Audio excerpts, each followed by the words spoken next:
আমন ধান কাটা শেষ হতেই দিনাজপুরে ধুম পড়েছে আগাম জাতের আলু চাষে।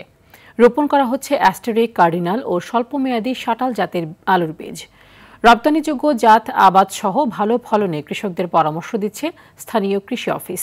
সার ও কীটনাশকের দাম কমিয়ে কৃষকদের উৎসাহ প্রদানে সরকারকে এগিয়ে আসার আহ্বান চাষিদের।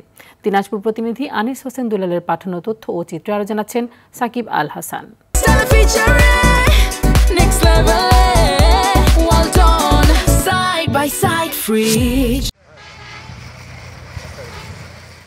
দিনাজপুরের হাকিমপুর, হিলি, খট্টা মাধবপাড়া, ইসবপুর ও বোয়ালদার সহ বিভিন্ন এলাকায় ব্যাপক হারে চলছে আগাম জাতের আলু চাষ।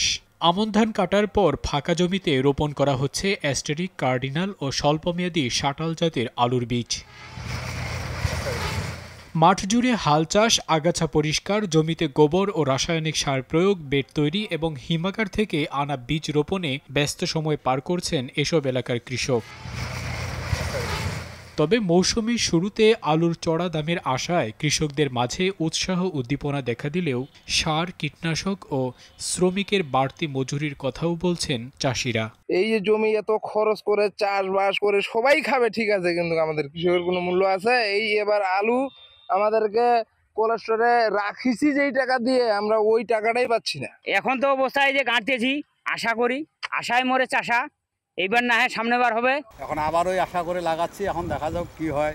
সেই জনকার ইচ্ছা যদি ভালো হয় তাহলে হবে, না হলে গতবারের মতো যদি আবার আলুর দাম না থাকে তাহলে তো কৃষকেরা শেষ হয়ে যাবে। কৃষকদের রপ্তানিযোগ্য আলুর আবাদ বৃদ্ধিতে উদ্বুদ্ধ করা হচ্ছে বলে জানান এই কর্মকর্তা।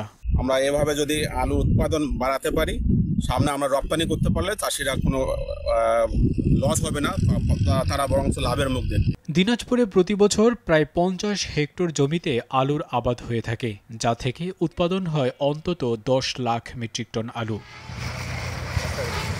সাকিব আল হাসান, RTV।